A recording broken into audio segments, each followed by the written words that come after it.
साथियों, अब ये दूसरा वीडियो है। इसके अंदर हम जो नीति है, नीति को समझना है थोड़ा सा, क्योंकि नीति को जब तक हम समझेंगे नहीं तब तक हम राजनीति को नहीं समझ सकते हैं। और उनका षड्यंत्र भी यही है इस बातचीत के माध्यम से कि देश की जनता नीति को ना समझ पाए, नीतिगत चीजों को ना समझ पाए।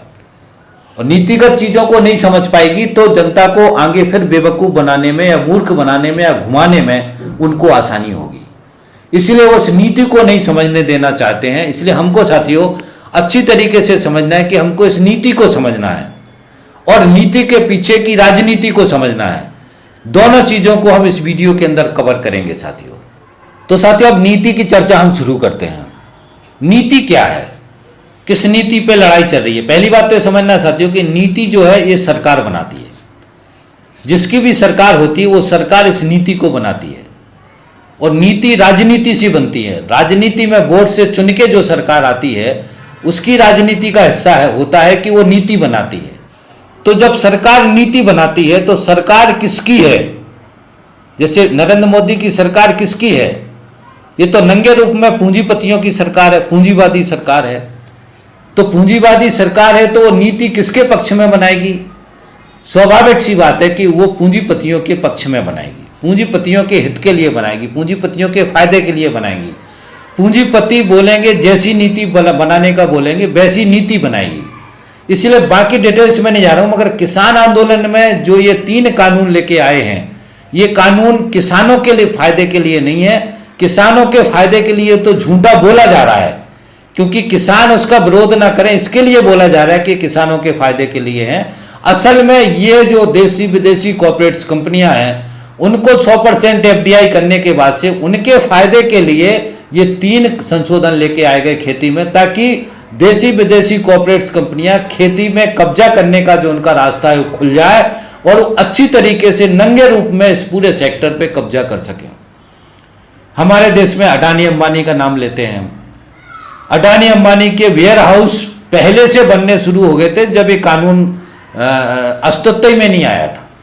तो ये कानून सरकार ने बनाया देसी विदेशी कॉर्पोरेट्स कंपनियों को खेती के सेक्टर में लाने के लिए, उनको फायदा पहुंचाने के लिए ये नीति बनाई।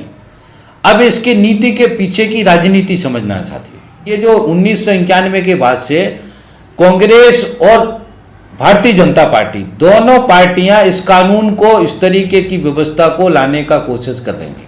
ये हमको समझना है। इसलिए कांग्रेस आज खुले रूप से ये नहीं कह पा रही है, जिसलिए बीजेपी बार बार कहती ना कि कांग्रेस से बुलवाओ, कांग्रेस बोले कि ये कानून गलत है, इसको रद्द करो। तो कांग्रेस उस रूप में कि नीतिगत तरीके से हम इस जो नीति लेके सरकार आई है इसके हम खिलाफ हैं, ऐसा कांग्रेस भी नहीं कह रही, ना वो कह पाएगी, क्योंकि इस नीति के बारे में कांग्रेस और बीजेपी दोनों एक जैसी नीति है।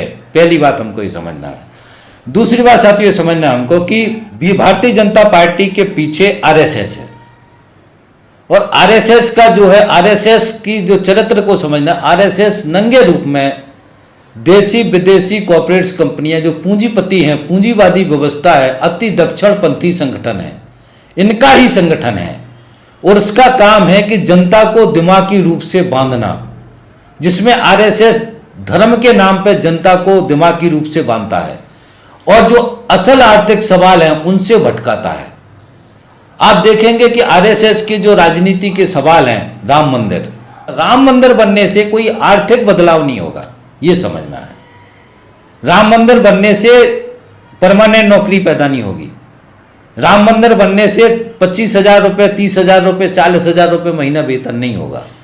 राम मंदिर बनने से किसानों की एमएसपी पे खरीदी की गारंटी नहीं होगी।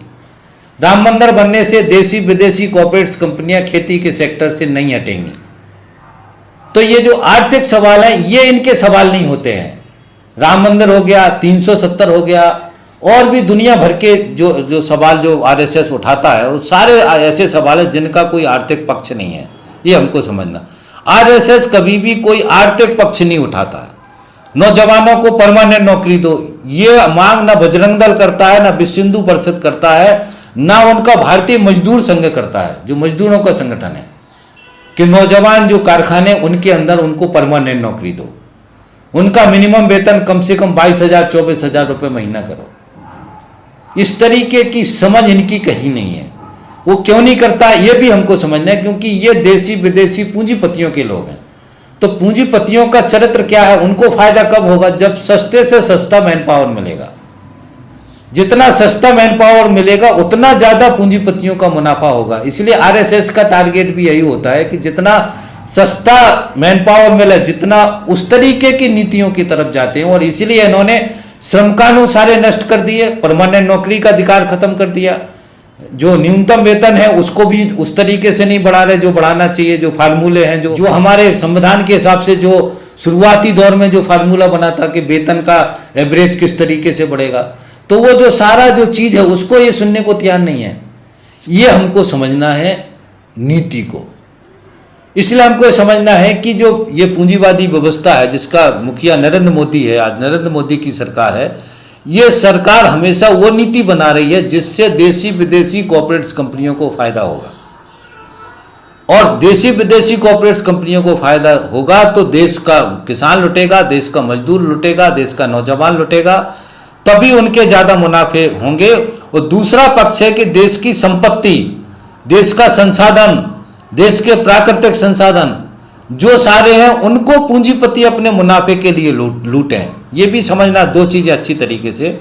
एक पक्ष है कि जो देश के प्राकृतिक संसाधन है, जो भी हमारे पास जमीन में है, तो वो देश की जनता के हैं, जनता के लिए होना चाहिए, जनता के सहूलियत के लिए, जनता के सुख सुविधाओं के लिए, जनता के जीवन को बेहतर बनाने के लिए ये सारे संसाधनों का उपयोग होना चाहिए। ये है बेसिक सवाल। मगर पूंजीवादी व्यवस्था नरेंद्र मोदी की सरकार क्या कर रही है कि सारे जितने संसाधन हैं इनको देशी विदेशी कॉर्पोरेट्स कंपनियों की हवाले कर रही है, ताकि देशी विदेशी कॉर्पोरेट्स कंपनी इसमें बड़ा मुनाफा कमा करके फिर जनता को दें। तो जनता को आने के पहले बड़ा मुनाफा पूंजीपति कमाए। ये है बीच का लूट। तबकि होना क्या चाहिए कि इसमें सरकार को इन्वेस्टमेंट करना चाहिए और सरकार को ये सारे जो संसाधन है वो देश की जनता की सहूलियतों के लिए इनको उपयोग करना चाहिए, तो नहीं कर रहे हो। जैसे कोयला की खदानें हैं तो बिजली बनाने के लिए सरकारी संयंत्र कोयला के उनको मिलना चाहिए, बिजली सस्ती मिलेगी। तो ये जो पूरा कॉन्सेप्ट है इसको भी हमको साथी नीति रूप से हमको समझने की जरूरत है। इसलिए साथियों इसमें किसान आंदोलन में नंगे रूप से समझना है कि जो ये नीति है, ये नीति देशी विदेशी कॉर्पोरेट्स कंपनी के लिए बनाई गई थी। और आज बड़ी खुशी की बात है इस बात का कि देश का किसान इस आंदोलन की वजह से ये सीख गया और आज ये नारे लगा रहा है कि अडानी अंबानी की सरकार नहीं चलेगी। आज ये जागृति आई है, ये चेतना पैदा हुई है।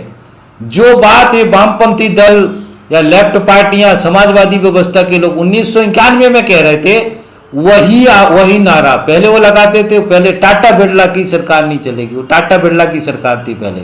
अभी अडानी अंबानी की सरकार हो गई, तो टाटा बिरला की सरकार नहीं चलेगी वाला ये नारा लगाते थे देश के अंदर कम्युनिस्ट लोग, कम्युनिस्ट पार्टियां, समाजवादी व्यवस्था के लोग। अब आज ये नारा देश का किसान लगा रहा है कि अंबानी अडानी की सरकार नहीं चलेगी, देशी विदेशी कॉर्पोरेट्स कंपनियों को खेती में नहीं लाने देंगे, देशी विदेशी कॉर्पोरेट्स कंपनियों को खेती का लूटने के लिए नहीं छोड़ेंगे, ये ठेका खेती हो चाहे कॉन्ट्रैक्ट, प्राइवेट मंडियां नहीं लाने देंगे। तो ये जो किसान आज आवाज लगा रहा है, इसी तरीके से मजदूर आवाज लगा रहा है कि जो आपने परमानेंट नौकरी खत्म करी, ये वाला कानून खत्म किया, ये नहीं चलेगा, इसको वापस करो। ये जो 4 संहिताएं लेके आए हैं, 4 संहिताएं वापस करो। तो ये जो मजदूर किसान आज नारा लगा रहा है, आवाज लगा रहा है, इस बात को समझना है। ये वही नारा है, वही आवाज है जो 91 से देश के वामपंथी दल, समाजवादी विचारधारा के लोग लगाते थे। अब नीति क्या है? अब इसका मतलब क्या है साथियों कि इस नीति को पलटने की लड़ाई चल रही है। किसान आंदोलन इस नीति को पलटने के लिए है। किसान आंदोलन इस पूरे किसानी को जो देशी विदेशी कॉर्पोरेट्स कंपनियों को सौंपने का जो फैसला नरेंद्र मोदी की सरकार ने किया, इसको पलटने के लिए है जो ये आंदोलन चल रहा है। और ये सरकार इसको पलटना नहीं चाहती, इसलिए लड़ाई तगड़ी चल रही है। और तगड़ी ही चलेगी, आसानी से नहीं होगा काम, बहुत लंबा संघर्ष चलेगा। सरकार के लिए, सरकार के पीछे जिसको सरकार ने बनाया, पूंजीपति अडानी अंबानी ने इतने पैसे दिए, इतना चंदा दिया, बीजेपी को चंदा दिया, आरएसएस को चंदा दिया, उनके बाकी संगठन को पैसा दिया, करोड़ों करोड़ रुपया दिए। काय के लिए दिए? ताकि उनको ये सारे देश पे वो कब्जा कर सकें।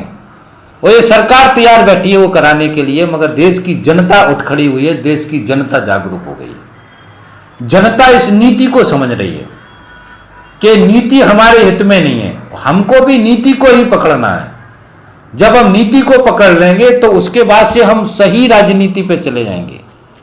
यदि हम ये समझते हैं कि ये नीति जो है ये गलत है, देश का किसान उठ खड़ा हुआ है, देश का मजदूर उठ खड़ा हुआ, देश का नौजवान उठ खड़ा हुआ, फिर हमको समझना है कि जो नीति है, इस नीति पे राजनीति क्या है, राजनीतिक दलों की राजनीति क्या है। फिर हमें राजनीतिक दलों को समझना है, राजनीतिक दलों की राजनीति को समझना। जैसे बीजेपी की राजनीति क्या है, आज नंगे रूप में हो गया ना कि बीजेपी की राजनीति मजदूर किसानों के विरोध में है, देसी विदेशी कॉर्पोरेट कंपनियों के पक्ष में है। इसका अर्थ क्या है कि मजदूर और किसान को बचाना होगा तो भारतीय जनता पार्टी के राजनीति को कमजोर करना होगा। यही रास्ता है ना।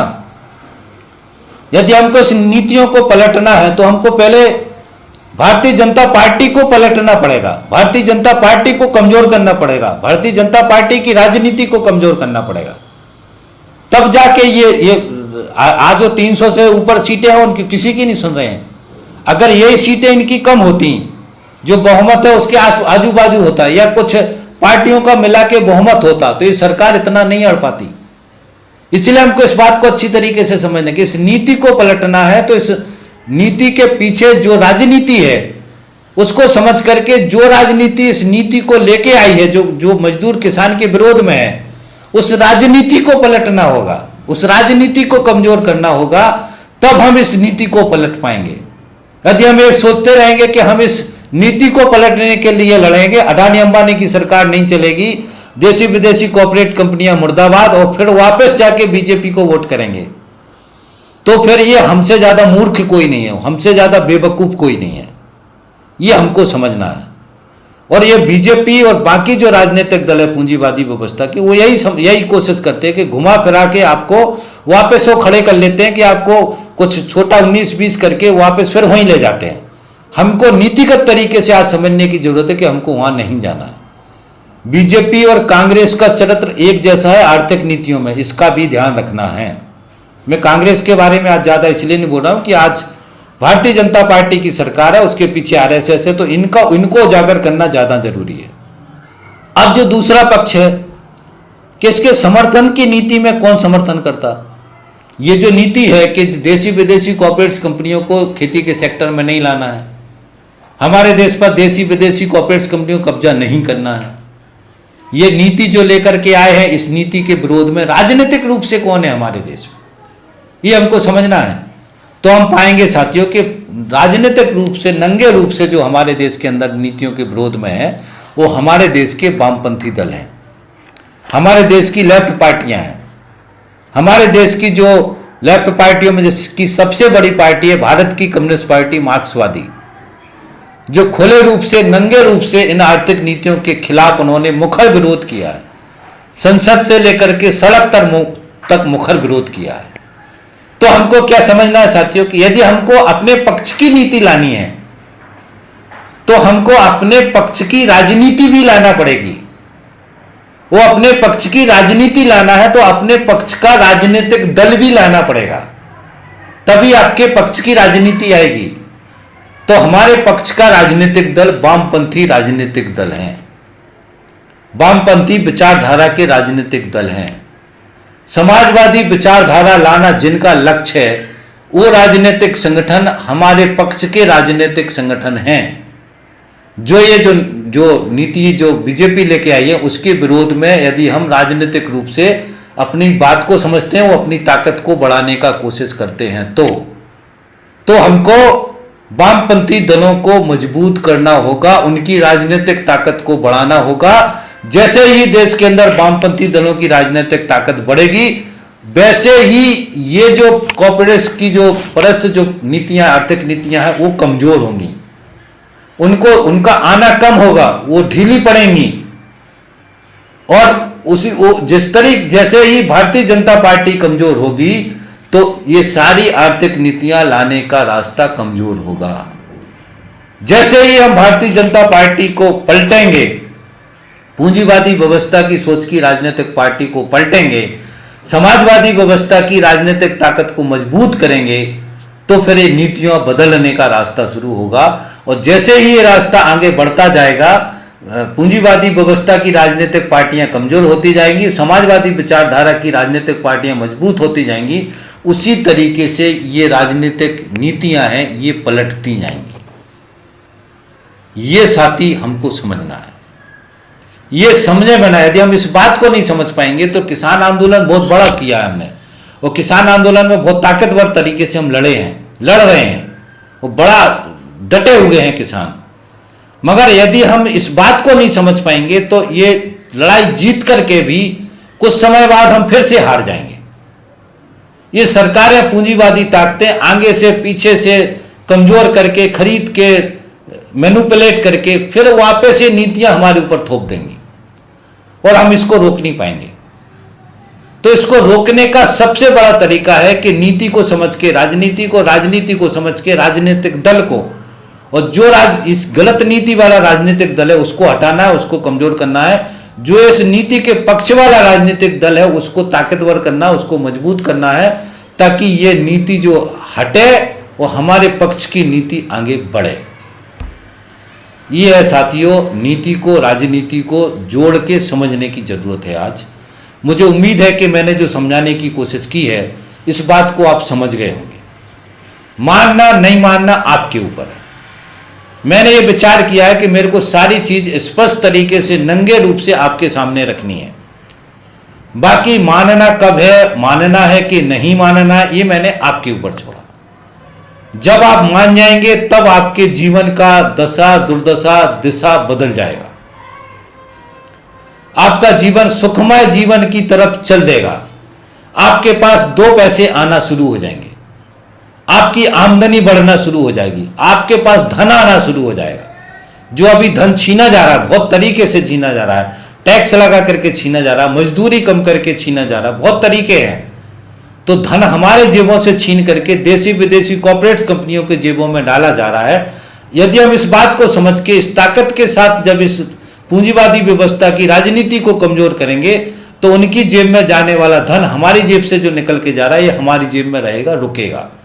और फिर ये पक्ष आएगा कि हम जो धन लूटा है उनने, उसको भी हम वापस लेने की ताकत रखेंगे। वो धीरे धीरे उस धन को भी हम अपने पास ले सकते हैं, अपने बच्चों के पास को दे सकते हैं, अपने हमारे आने वाली पीढ़ी सुखद और सुखमय जीवन व्यतीत कर सकती है, उस तरफ आगे वो बढ़ सकती है, जिसका रास्ता ये है जो मैंने आपको बताया है, समझाया है। अब चलना आपको है। आप कैसे चलते हो, कब चलते हो, कब आप शुरुआत करते हो, ये आपके ऊपर है, आपके ऊपर मैंने छोड़ा। मुझे उम्मीद है कि इस वीडियो के माध्यम से मैंने नीतिगत का जो तरीका है, नीति और राजनीति का जो तंत्र है, उसको मैंने वर्गीय तरीके से समझाने की कोशिश की है। और मुझे उम्मीद है कि आप मेरी बात को समझ पाए होंगे। भले ही आप मानेंगे नहीं, कोई बात नहीं है। जब मानेंगे आप, जब आपको अच्छा लगे तब मानना, मगर आप इसको समझ जाओगे, ये मेरे को पूरी उम्मीद है। और आपको समझ में आया नहीं आया, कैसा लगा, मैं आपसे निवेदन करूंगा, आपने यहाँ तक वीडियो सुना है, कि आप कमेंट्स बॉक्स में अपनी राय लिखें कि मैंने जो इसके अंदर बोला क्या वो सच है या गलत है, या क्या आपका मत है इसके बारे में, कमेंट्स बॉक्स में जरूर लिखें। तो इस वीडियो को साथी अब मैं यहीं खत्म करता हूं और आपसे निवेदन ये करता हूं कि जो जानकारी हम बना रहे हैं, मेरी प्ले लिस्ट में किसान आंदोलन का भी एक फोल्डर है, जिसमें किसान आंदोलन मैंने खुद जाके कवर किया है सारे बॉर्डर्स पे। उसमें बहुत सारे वीडियो है, तो आप उनको खोल करके उसके बहुत सारे वीडियो सुने और बहुत सारे जो आपको अच्छे लगते हैं उनको शेयर करवाएं। एक दर्शन की सीरीज है जिसमें बहुत सारा जानकारी है, आरएसएस के से जुड़े वीडियो हैं, आरएसएस क्या है, इसकी पॉलिटिक्स क्या है, ये बहुत सारे वीडियो प्ले लिस्ट पे हैं, उसका विजिट जरूर करें। और जो वीडियो आपको अच्छे लगते हैं उनको सुने और उनको शेयर करवाने में सहयोग करें। इस वीडियो को भी करोड़ों लोगों तक पहुंचाने में सहयोग करें। आप सहयोग करेंगे, मैं इसी आशा उम्मीद के साथ मैं अपनी बात खत्म करूंगा। और साथ में हमारे चैनल को भी सब्सक्राइब कर लें, घंटी दबा दें, हमारे साथ जुड़ जाएं, अपने दोस्तों को भी हमारे चैनल के साथ जोड़ने का कोशिश करें, इसी आशा उम्मीद के साथ कि आप सहयोग करेंगे मैं अपनी बात खत्म करता हूँ। थैंक यू साथी, धन्यवाद, थैंक्स। मिलते हैं अगले वीडियो में। थैंक्स।